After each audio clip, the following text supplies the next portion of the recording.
안녕하세요. 혼자 읽기 아까운 책의 김희경입니다. 저는 거의 매일 도서관에 가는데요. 요즘 도서관에 가면 행사가 많더라고요. 알고 보니 4월 12일이 도서관의 날이기도 하고 또 4월 23일은 유네스코가 정한 세계 책의 날이기도 합니다. 그래서 도서관에서 여러 가지 독서 권장 행사를 하는 건데요. 저도 책의 날을 기념해서 오늘은 책을 주제로 제가 썼던 살아있는 도서관이라고 하는 소설집에서 한 편을 골라 읽어보려고 합니다. 이 책에는 맨 앞에 실린 짧은 동화 같은 이야기를 빼고 모두 11편의 소설을 실었어요. 오늘 제가 소개할 글은 제일 마지막에 실려 있는 독자의 탄생입니다. 책의 역사와 독서의 의미에 대해서 여러 가지 비관 섞인 상상들을 하면서 10편의 소설을 쓴 다음에 마지막으로 이 소설을 썼는데요. 짧은 단편이지만 아주 오랜 시간 동안 마음속으로 궁글리고 쓴 소설입니다. 작가의 말에서 밝혔듯이 이 소설을 쓰면서 독자로서의 제 자신을 자랑과 수치를 번번이 오갔으나 끝내 그 무엇도 아닌 제 삶을 돌아볼 수 있었습니다. 다른 독자분들도 그런 시간을 가질 수 있다면 더 바랄 게 없겠습니다. 그럼 감상해 보시죠.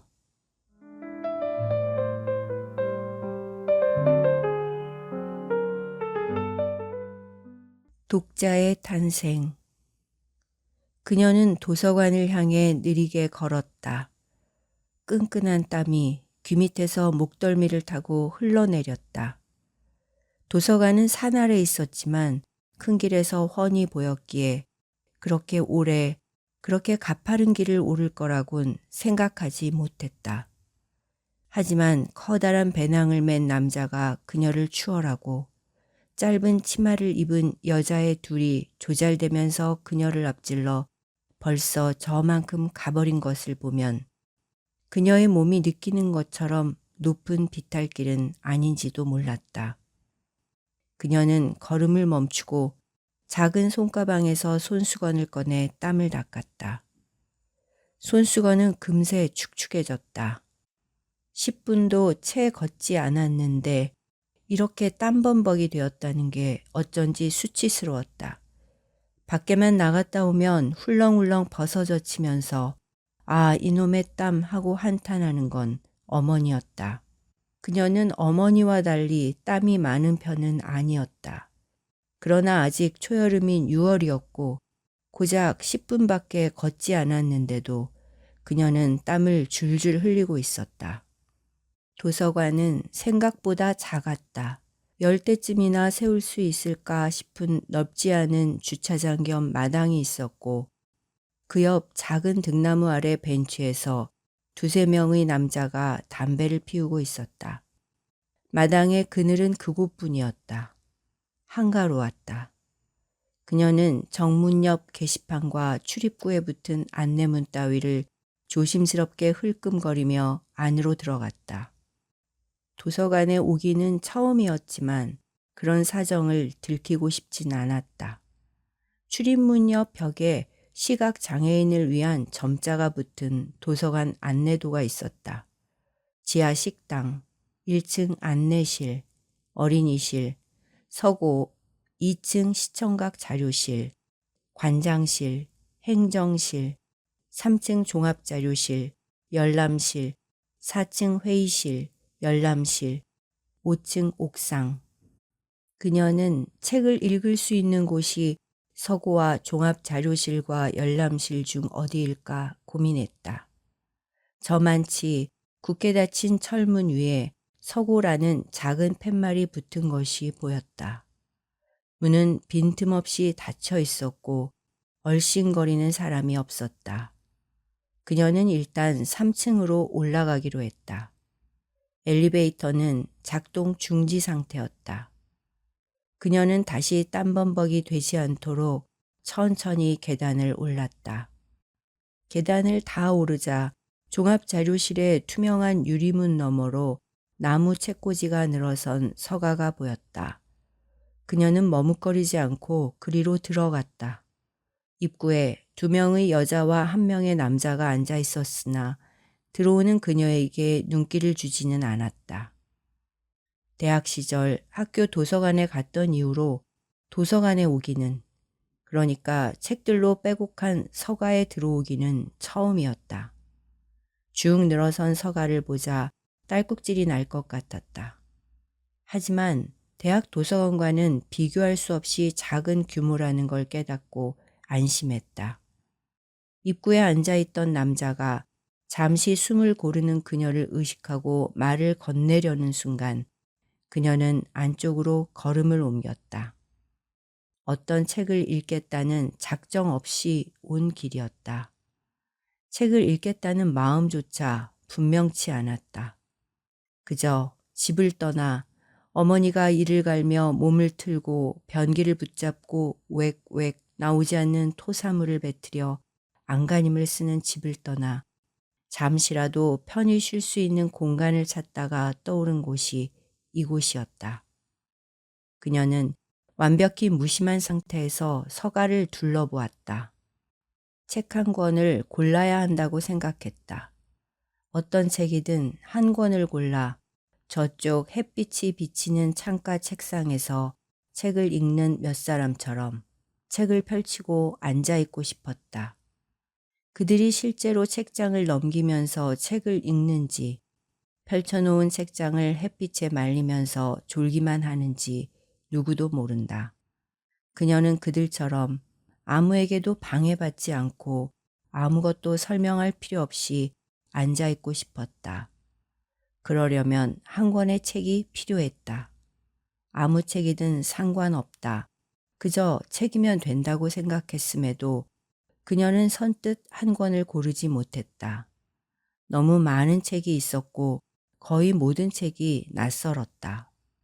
그녀가 기억하는 도서관에 비하면 아주 작은 규모였는데도 책꽂이에 빈틈없이 꽂힌 책들을 보는 사이 서가는 끝도 없이 이어지는 듯했고 모든 책이 그녀에게 자신의 존재를 주장하며 그녀를 압박했다. 그녀는 시계를 보았다. 집을 나선 지 35분이 지나 있었다. 어머니는 아직 자고 있겠지만 그녀에게 남은 시간은 그리 길지 않을 터였다. 그녀는 조바심이 났다. 그녀는 한 서가 앞에 멈춰 자신의 눈길을 붙잡을 책이 나타나길 바라며 맨 꼭대기 칸부터 사선으로 책등을 훑어내렸다. 예술가의 탄생, 아주 특별한 미술관 기행, 고흐의 편지, 공간의 시약, 가우디 100년의 꿈, 뚝딱뚝딱 내 집 짓기. 낯선 제목들 사이에 낯익은 이름들이 있었고 그것이 그녀에게 자신감이랄까 안도감 같은 걸 주었지만 정작 손을 뻗쳐 책을 뽑아들지는 않았다. 오히려 그 이름들을 마음에 담아두었던 한때의 자신이 믿을 수 없는 타인처럼 여겨졌을 뿐. 이윽고 하얀 책 등에 하늘색 흘림체로 적힌 제목이 눈에 띄었다. 지상의 집 한 칸. 작가 이름은 눈에 설었다. 검은 먹선으로 그린 지구 위에 앙증맞은 모양의 2층 기와집과 그 위에 파랑 바탕색이 예뻤다. 그녀는 책을 들고 아무도 앉지 않은 6인용 책상으로 갔다. 나무 의자는 딱딱하고 차가웠다. 그녀는 똑바로 앉아서 책장을 넘겼다. 뉴욕에서의 첫날 밤, 아는 사람 하나 없는 낯선 곳에서 홀로 밤을 지새우며 나는 지상의 집 한 칸을 꿈꿨다. 아빠가 원하던 벽난로가 있는 거실, 엄마가 꿈꾸던 아일랜드식 부엌, 예쁜 여동생을 위한 앙증맞은 다락방에 있는 아담한 2층 집을 마음속에 그리며 들창을 흔드는 바람처럼 밀려드는 고독을 견뎠다. 가난과 고독이야말로 내 건축의 시원이요 영원한 노스텔지아. 하품이 비어져 나왔다. 계속 같은 페이지였다. 그녀가 기대한 문장은 아니었지만 그래도 겨우 2쪽에 불과한 머릿말을 읽기가 이토록 힘들다니 이상하다 못해 한심했다. 눈이 글자를 읽는 것과 뇌가 그것을 이해하는 것 사이에 긴 지체가 있었고 소음이 그 틈으로 끼어들었다. 네 아버지처럼 단번에 콱 죽으면 얼마나 좋아? 치료비 걱정은 말고 넌 어머니나 잘 돌봐드려. 엄마한테 잘해라. 사시면 얼마나 사시겠니? 이렇게 효도할 수 있는 것도 내 복이다. 내가 죽으면 내가 걱정이다. 누가 널 돌봐주나. 그녀는 책에서 눈을 떼고 주위를 둘러보았다. 바로 앞 책상에선 돋보기를 쓴 노인이 공책 필기를 하며 책을 읽고 있었고 하나 건너 옆자리에 앉은 후줄근한 중년 사내는 책 냄새에 홀린 듯 코를 박고 있었다. 저쪽 건너편에는 드문드문 흰머리가 섞인 여자가 의자 위에 가부좌를 하고 심각하게 책을 들여다보았다. 대각선 맞은편에선 사내처럼 머리를 짧게 깎은 여학생이 아주 두꺼운 책을 빠른 속도로 넘겼고 그 옆 책상에선 건장한 체격의 중늙은이가 소설책인지를 대여섯 권이나 쌓아두고 킥킥거렸으며 창가에 앉은 청년은 2권의 책을 나란히 펼쳐놓고 골몰에 있었다. 그녀 뒤에서 서너 권의 책을 베개 삼아 엎드려 자는 한 남자를 빼고는 모두가 책 읽기에 빠져 있었다. 그녀는 외로움을 느꼈다. 반드시 책을 읽기 위해 여기 온 것은 아니라는 사실은 지금 그녀에게 떠오르지 않았다. 그녀는 이 공간이 자신을 밀어내는 것을 쓸쓸히 받아들였다. 그녀는 자리에서 일어나 책을 반납대에 올려놓고 도서관을 나와 집으로 갔다.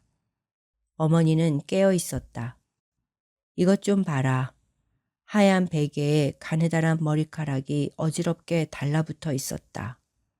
손으론 잘 집어지지도 않는 머리카락을 어머니는 한 올 한 올 떼어서 손바닥에서 동그랗게 뭉쳤다. 철수세미 같은 회색 뭉치를 그녀에게 내밀며 어머니가 한숨을 쉬었다. 아, 그녀는 속으로 탄식했다. 할 수만 있다면 다시 도서관으로, 자신을 밀어냈던 그 공간으로 달려가고 싶었다. 이튿날 비슷한 시간에 그녀는 다시 비탈길을 올랐다. 어머니는 잠들지 않았으나 점심 창거리를 사들고 온 언니가 서너 시간은 머물 터였다.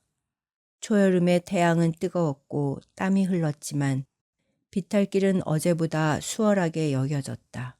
등나무 아래에는 어제처럼 담배를 피우는 남자들이 있었고 엘리베이터는 여전히 작동 중지 상태였다.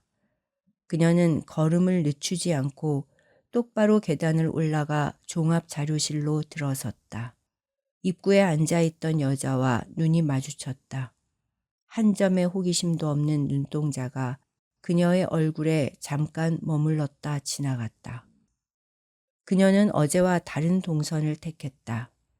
직진하는 대신 왼쪽으로 꺾어져 사람들이 책을 읽는 책상과 입구 사이에 벽처럼 세워진 서가로 갔다. 2팔을 쭉 뻗고 거기에 팔 하나쯤을 더한 너비의 책꽂이 위에 새로 들어온 책이라는 작은 푯말이 붙어 있었다. 그녀는 약간 설레며 꽂혀있는 책들을 훑어보았다. 컴퓨터와 아동복지학과 기업 경영과 민물고기와 괴테와 임진왜란에 관한 책들이 우르르 꽂혀 있었다. 그녀는 저도 모르게 한숨을 쉬었다. 대학생이 되어 처음 개가식 도서관에 들어갔을 때 그녀는 멀미가 나서 서가에 기대어 한동안 서 있었다. 세상에 이렇게 많은 책이 있다니. 세상에 읽어야 할 책이 이렇게나 많다니. 멀미가 너무 심해서 책을 읽을 수 없었고 한참은 도서관조차 멀리했었다. 꿈꿀 수 없는 꿈이 번연히 실제한다는 게 그녀를 못 견디게 했었다. 그런데 이 작은 서고에서 그녀는 새삼 멀미를 느꼈다. 책들이 있었고 읽고도 싶었으나 읽을 책이 없었다. 그녀가 마음둘 한 권의 책이 없었다. 그녀는 두 팔을 늘어뜨린 채 새로 들어온 책들의 반듯한 책등을 맨 위에서 맨 아래까지 천천히 훑어내렸다. 시간이 흘렀고 현기증이 났다. 그녀는 책 한 권을 뽑아 책상에 앉았다. 책을 펼쳤다. 여전히 열심히 독서 중인 사람들 사이에서 그녀는 책장에 두 손을 포개고 엎드렸다. 감은 눈 위로 부드러운 햇살이 내려앉았다. 열린 창밖에서 새가 울었다. 그녀는 몰랐지만 굳은 인매가 부드럽게 풀어졌다. 그녀는 다음 날도 그 다음 날도 다음 날도 도서관에 갔다. 아침을 먹은 어머니가 음식물을 삼키고 개우는 일련의 과정을 끝내고 녹초가 되어 까무룩 잠이 들면 그녀는 재빨리 집을 나섰다. 그녀가 도서관에서 머무는 시간은 1시간 반쯤. 오가는 10여 분. 그녀는 이제 빠른 걸음으로 쉬지 않고 비탈을 올랐다. 그 10여 분을 합해도 2시간을 넘지 않았다. 먹고 자고 일하고 노는 일들이 당연해서 식상했던 이전 같으면 그 시간은 이것에서 저것으로 여기에서 저기로 넘어가는 환승역 같은 것이었겠으나 이제 그것은 여행이었다. 떠난다는 생각만으로도 발바닥에 한 겹의 구름이 깔리며 일상을 둥실둥실 견디게 되는 것이었다. 그녀는 손바닥만한 수첩을 장만했다. 수첩 겉장에 볼펜을 꽂고 주머니에 100원 동전 몇 개를 넣고 집을 떠났다. 도서관 2층 커피 자판기에서 밀크 커피를 뽑아 3층 창가 옆 자리에 앉아 커피를 마시며 책을 읽고 가끔 수첩에 책 속의 한 구절을 베끼거나 떠오른 생각을 극적였다. 매일 읽는 책이 달랐고 끝까지 읽은 책은 없었다. 그날의 기분에 따라 서가를 둘러보고 책을 뽑아 펼쳤다. 친구들을 따라가 처음 보는 남자애들과 미팅을 하던 때처럼 남자애들이 내놓은 볼펜, 라이터, 열쇠고리, 담배 한 개비를 고르던 때처럼 책의 표지를 보고 운수를 맡겼다. 사실은 그때 담배 한 개비를 뽑고 싶었다. 그러나 아주 잠깐 그녀가 미처 감지하지 못한 망설임의 찰나에 친구가 그걸 집어들었고 그녀는 별 수 없이 라이터를 집었다. 그녀는 담배가 친구에게 씩 웃는 것을 보았다. 눈썹이 짙은 담배가 친구와 커피 한 잔을 다 비우기도 전에 다방을 나가는 것을 그녀는 맥없이 배웅했다. 그녀의 얼굴에 담배 연기를 뿜어대던 라이터가 시큰둥하게 우리도 나갈까요? 하고 물었고 그들은 다방을 나와 언덕길이 끝나는 지점에서 헤어졌다. 라이터의 얼굴은 기억나지 않지만 담배의 하얀 얼굴과 짙은 눈썹은 또렷하다. 그녀는 그런 책을 기다렸다. 우연히 다가와서 잊히지 않는 책. 암병동이란 표지판이 보이는 순간부터 가슴이 두근거렸다. 처음에 그녀는 어쩜 저렇게 노골적인 이름을 붙일 수 있을까 놀랐다. 소아과 병동이나 재활병동처럼 당연한 명명임을 깨달은 뒤에도 그녀는 늘 그 앞에서 멈칫했다. 그것은 지금은 사라지고 없는 나라의 작가 솔제니친에게 세계적인 명성을 안겨준 소설책 제목이기도 했다. 그녀는 그 책을 읽지 않았다. 암병동이라는 건조한 제목에 반체제 작가라는 닉네임이 더해져 읽지 않은 소설에 가질 법한 호기심을 앗아갔고 사라진 호기심은 암병동의 실물 앞에서도 살아나지 않았다. 여름에도 암병동의 복도는 서늘하고 어두웠다. 하지만 복도 끝에 환자들과 보호자들로 북적이는 대기실은 달랐다. 약품 냄새와 환자들의 죽은 피부가 내뿜는 시큼하고 매캐한 냄새가 덩어리 뭉쳐있는 그곳에선 에어컨 냉기에 소름 돋은 팔을 문지를 때조차 이상한 열기에 머리가 더워졌다. 그녀만 그런 것이 아니었다. 어머니는 모자를 벗어버리고 때를 입히지 않은 산소처럼 헐벗은 머리를 드러냈다. 더 시원한 모자를 사야겠다고 투덜거리며 다른 여자 환자들이 쓴 모자를 눈여겨보았다. 그러나 간호사가 약과 주사기가 든 통을 들고 다가오면 어머니는 조용히 굳었다. 얼룩덜룩 멍이 든 어머니의 팔뚝에서 단번에 혈관을 찾는 간호사는 없었다. 기다란 주사바늘을 한 번, 두 번, 세 번 쑤셔대면서 간호사는 참을성을 잃었고 이를 악문 어머니의 얼굴은 땀과 눈물로 뒤범벅이 되었다.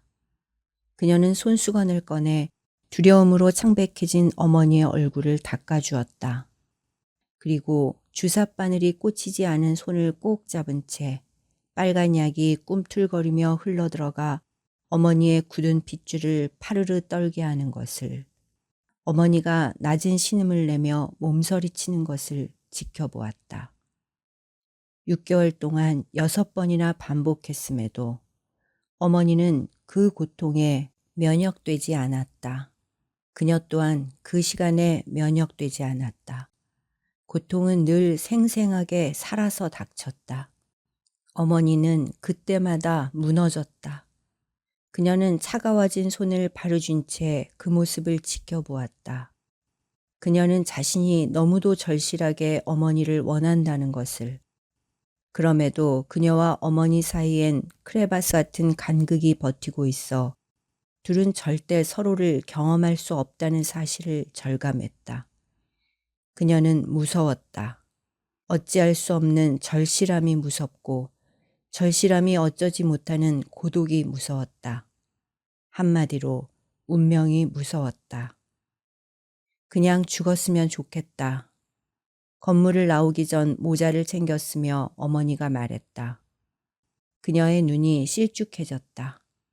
다른 환자들도 다 맞는, 심지어 혼자 와서도 맞는 주사를 어머니만이 매번 죽겠다, 죽는 게 낫다고 투정하는데 화가 났다.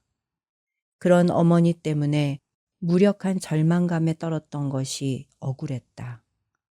그런 어머니를 떠맡기고 가끔 찾아와 착한 자식 노릇을 하는 형제들이 미웠다.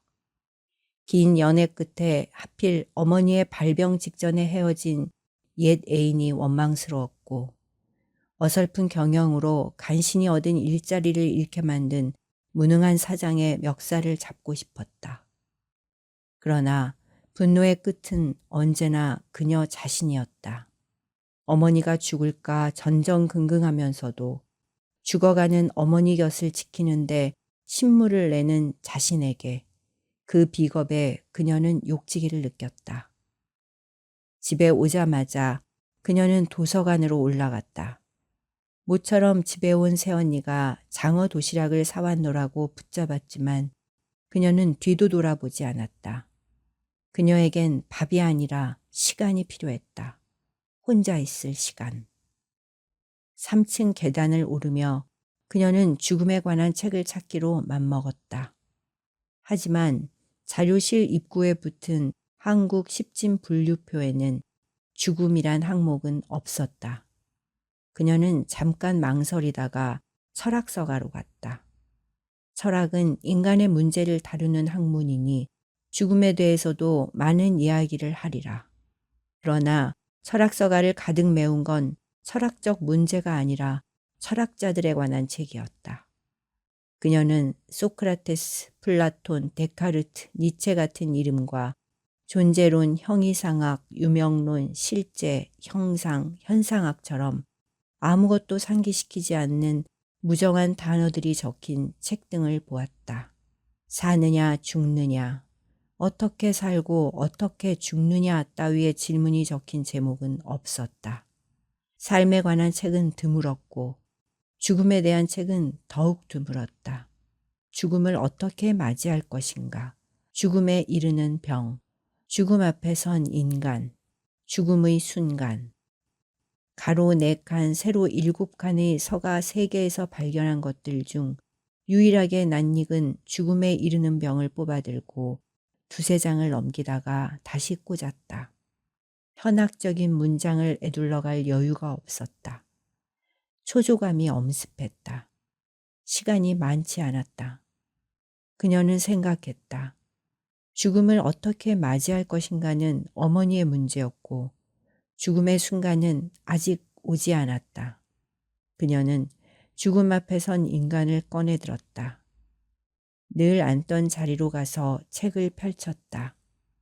선명하지 않은 총천연색 그림들이 몇 장 이어졌다. 맨 마지막 그림은 원래 그런 것인지 인쇄가 안 좋아서인지 침대 위에 누운 죽은 아내를 빼고는 모든 것이 애매했다. 죽은 여자 옆에 검은 물체가 있는 것 같은데 아무리 들여다보아도 형체를 가늠하기 어려웠다. 그녀는 약간의 낭패감과 호기심을 느끼며 책장을 넘겼다. 짧은 서문 옆에 실린 인류 최초의 화석 인고를 찍은 흑백 사진이 그녀를 사로잡았다. 그녀는 모로 누운 듯 다리를 구부린 호모 네안데르탈시스의 유골을 들여다보았다. 그는 어떤 삶을 살았을까? 그는 자신이 죽을 걸 알았을까? 이런 식으로 흙 속에 눕게 될 줄을. 명치 아래가 스멀거렸다. 페이지마다 흑백 사진과 도면 따위가 잔뜩 실린 책은 낯선 이야기들로 가득했다. 한동안 그녀는 책에 열중했다. 낡은 에어컨이 윙윙거리고 머리 위에 선풍기가 책장을 10초마다 한 번씩 날려서 손바닥으로 책을 눌러야 했으나 성가신 줄도 몰랐다. 그러다 문득 소음과 바람이 의식되었고 그녀는 책에서 눈을 떼었다. 올 때마다 보아서 익숙해진 사람들, 필기를 하는 노인과 가부좌를 튼 흰머리 여인과 건장한 중늙은이와 항상 진지한 청년이 보였다. 맥박은 느리게 뛰었고 머리는 상쾌했다. 1시간 반이 지나 있었다. 그녀는 깊은 만족감을 느꼈다. 어머니는 먹지도 자지도 못했다. 빨간 약을 맞고 온 뒤에는 을의 심한 부작용에 시달렸지만 이번엔 더 심각했다. 미음 2숟갈을 먹고 토하고 동치미 국물을 먹고 토하고 음식 냄새만 맡고도 신물을 토했다. 아이고 나 죽네. 어머니는 오만상을 찌푸리며 방바닥을 뒹굴다가 화장실 변기를 붙잡고 토하길 거듭했다.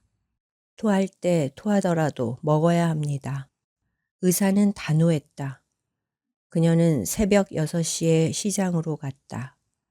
정육점 앞에는 싸고 믿을 수 있는 한우를 사기 위해 새벽잠 없는 할머니들과 부지런한 시장 상인들이 길게 줄을 서 있었다. 그녀는 1시간 반을 기다려 더러운 수건 같은 천엽을 사서 3시간 동안 빨고 뜯고 손질해 밥상을 차렸다. 지난번 주사를 맞고서 어머니가 유일하게 먹은 것이 천엽이었다. 하지만 이번엔 밥상을 쳐다보지도 않았다. 혹시나 싶어 다시 들인 밥상은 몸부림치는 어머니에 의해 내동댕이 쳐졌다. 흩어진 음식물을 줍고 휴지로 닦고 걸레질하는 사이 어머니가 마른 통곡을 쏟아냈다. 아이고, 아이고 죽겠네. 누가 아나, 나 힘든 걸 누가 아나. 그녀는 무슨 짓이든 허락된 어머니의 고통을 질투했다. 바락바락 걸레를 빨아널고 하염없이 해바라기를 하고 있는 그녀를 언니가 깨웠다. 뭐해? 언니가 싸온 반찬으로 차린 3번째 밥상에서 2숟가락을 뜨고 어머니는 화장실로 달려갔다. 상을 내가려다 말고 그녀는 숟가락을 들었다. 아침도 걸러 배가 고팠다. 끄끄 빈속을 긁어내는 토악질 소리를 들으며 그녀는 항암 효과가 탁월하다는 표고버섯 조림과 양배추 쌈과 브로콜리 무침을 먹었다. 잘 먹네. 빈 그릇을 본 언니가 말했다. 아침도 안 먹었어. 누가 뭐래? 잘 먹어서 다행이라고. 그녀는 밥상을 들고 나왔다. 방 안에서 자장가가 들려왔다. 엄마, 이거 어릴 때 엄마가 불러줬던 거 기억나? 나도 우리 애 키울 때 만날 이 노래만 불렀어. 그러면 엄마 생각이 나서 괜히 눈물 나고 그랬는데. 엄마, 우리 엄마 힘들지? 기운 내요. 하나님이 시련을 주시지만 다 좋게 하려고 그러시는 거니까 마음 약해지지 말고 힘내야 돼. 그녀는 어머니가 하나님은 무슨 하나님이냐 여느 때처럼 한 소리 하길 기다렸으나 어머니는 조용했다. 그녀는 이제라도 도서관에 가고 싶었다. 하지만 언니는 엄마 내일 또 올게 하고는 방을 나오더니 그녀에게 눈을 찡긋해 보였다. 이제 좀 괜찮아지신 것 같아. 나 아들 학교에 가봐야 해. 참, 천엽 내가 갖고 갈게. 엄마 못 먹겠대. 목이 뻣뻣해졌다. 언니가 가고 어머니는 잠든 조용한 집에 그녀는 우두커니 서 있었다. 부연 햇빛이 먼지 낀 시간처럼 바닥에 고여 있었다. 할 수만 있다면 발로 자근자근 밟고 싶었다. 희미한 그림자까지 꾹꾹 눌러서 다가올 어둠 속으로 밀어넣고 싶었다. 따르르 전화벨이 울렸다. 오빠였다. 의사는 뭐래? 엄마는? 간호 잘해라. 전화를 끊고 잠시 뒤 어머니는 어떠세요? 뭘 드셔야 할 텐데 새언니의 전화가 오고 곧이어 이모가 똑같은 전화를 했다. 어머니는? 그녀는 냉장고에 있던 맥주캔을 따 벌컥벌컥 들이켰다. 사례가 들려 한바탕 기침을 했다. 눈가에 눈물이 맺혔다. 피식 웃음이 났다. 야, 야! 잠에서 깬 어머니가 그녀를 불렀다. 그녀는 네 번째 상을 차렸다.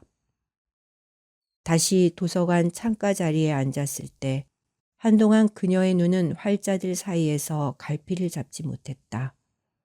얼마 전 그토록 그녀를 열중하게 했던 죽음 앞에 선 인간은 묘비처럼 차고 단단할 뿐이었다. 왜 이 책에 빠져들었는지 스스로가 당혹스러웠다. 그녀는 책 위에 손을 얹은 채 생각에 잠겼다. 무엇이 변했을까? 나도 책도 변함이 없는데 무엇이 이런 낯설음을 만든 것일까? 다른 날보다 자료실엔 사람이 많았다. 그녀 앞에도 옆에도 책을 읽는 사람들이 있었다.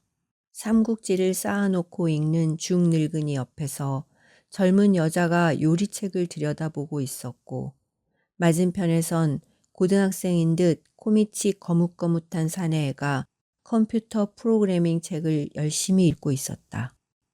모두가 그 순간 자기에게 필요한 책을 택해 읽는다. 내일도 그들이 그 책을 읽을지, 아니 읽을 수 있을지는 알 수 없다.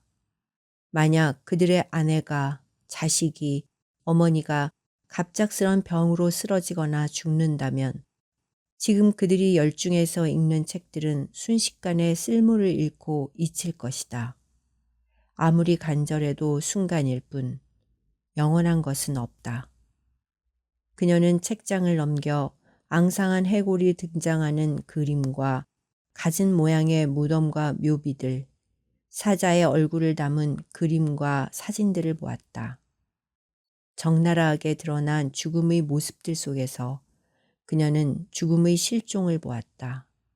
죽은 자의 고통, 당혹, 절망, 고독을 대신해 산자들의 추억, 두려움, 슬픔, 안간힘이 아우성치는 것을 보았다.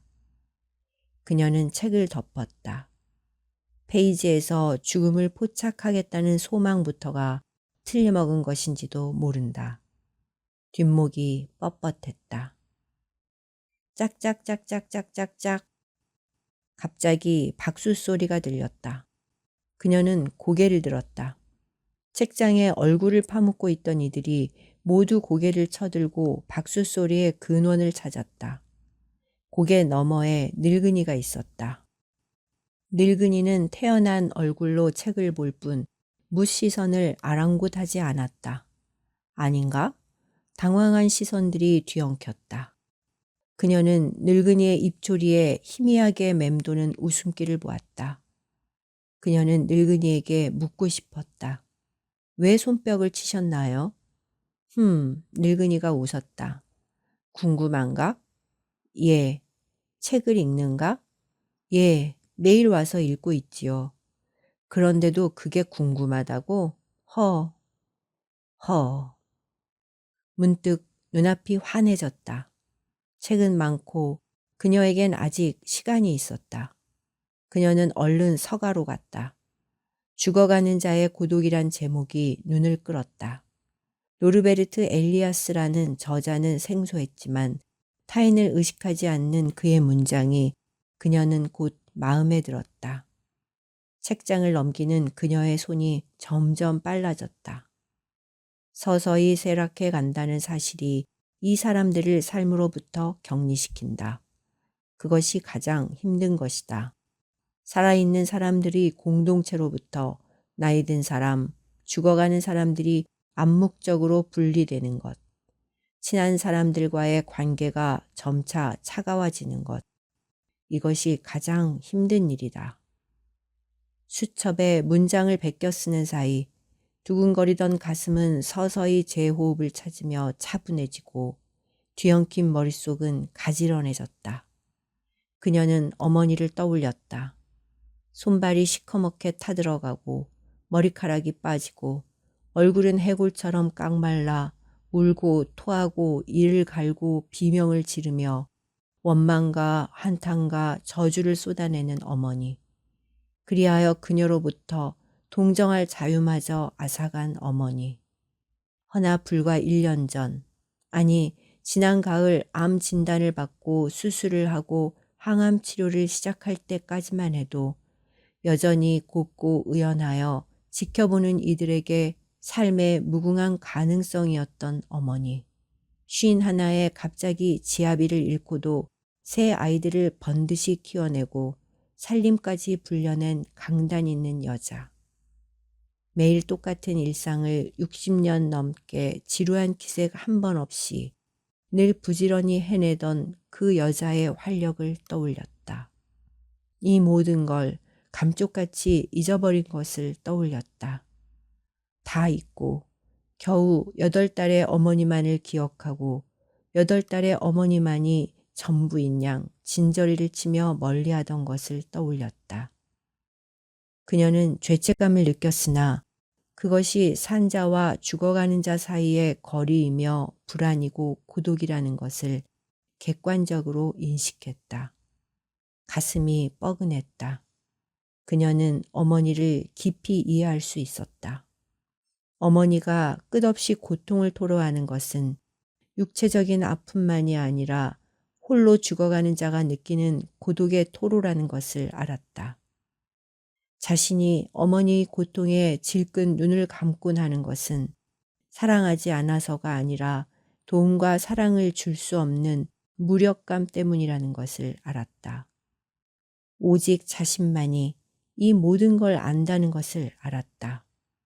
아, 새롭게 깨달은 알미 그녀 안에 숨어있던 연민과 사랑을 깨웠다. 그녀는 서둘러 어머니에게로 갔다. 혼자 죽어도 모르겠구나. 반짝 눈을 뜬 어머니가 말했다. 잠에서 깨 한참을 불렀다. 입은 말라 찢어질 것 같고 혼자 죽는 줄 알았다. 무서웠어. 그녀는 벌떡 일어나 창문을 열었다. 백일옥 나무 아래가 온통 붉었다. 그녀는 손가락으로 눈자위를 누른 채 잠시 서 있었다. 그리고 돌아서서 미소를 지었다. 어머니에게 차갑게 식힌 영지버섯차를 조금씩 떠먹이고 얼굴과 손을 물수건으로 가만가만 닦아주었다. 아직 살아있는 전복의 빨간 이빨을 도려내고 신선한 살을 다져 죽을 끓였다.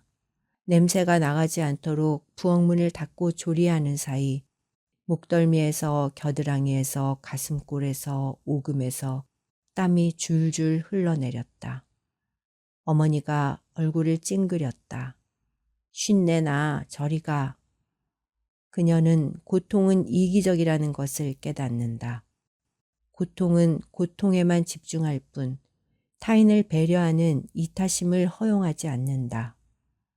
그래서 고통받는 자는 외로워지고 세상으로부터 분리되는 것이다. 그녀는 뿌듯했다. 방금 자신이 깨달은 것을 어머니에게 알려줄 수 있다면.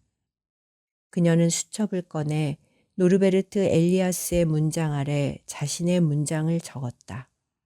나란히 놓고 보니 제법 그럴싸했다.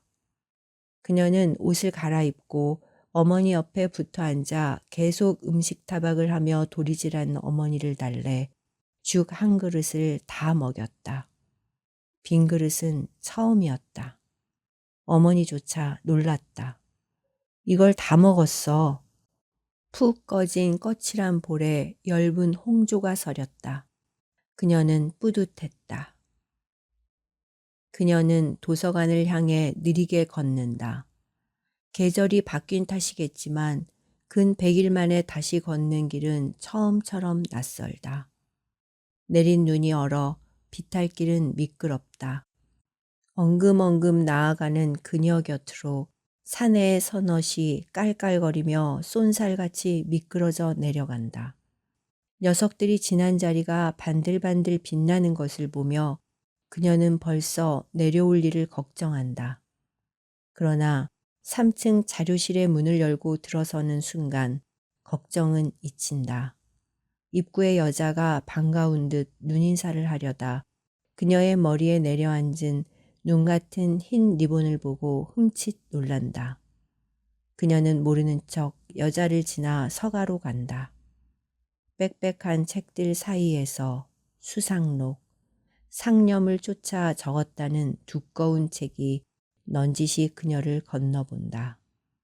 더 이상 그녀는 망설이지 않는다. 목침 같은 책을 들고 눈 쌓인 겨울숲이 보이는 창가 자리에 앉는다. 모르는 얼굴들 사이에 익숙한 얼굴들이 있다. 얼었던 몸이 풀린다. 이제 그녀는 좀 더 심오한 것을 생각한다. 삶에 대해. 삶을 살게 하는 것이 욕망인지 두려움인지 그저 습관인지에 대해 생각한다. 그녀는 짧게 한숨을 쉰다. 규칙적인 들숨 날숨 외에 저마다의 삶을 삶이게 하는 것은 무엇일까?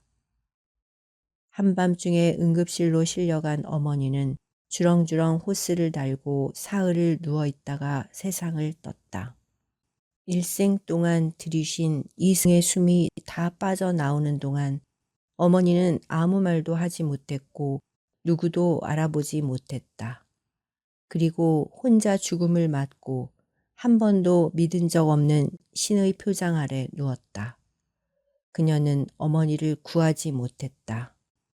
죽음과 모욕 둘 다로부터 가끔 그녀는 어머니의 마지막 말을 떠올리려 애썼다.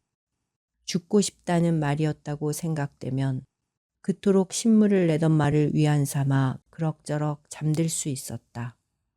그러나 어머니가 볕이 좋아 금세 봄이 오겠네 한 것 같은 날은 밤새 환한 볕속에 눈이 타들어가는 것 같았다. 바람이 불었는지 나뭇가지에 쌓인 눈덩이가 후두둑 떨어진다.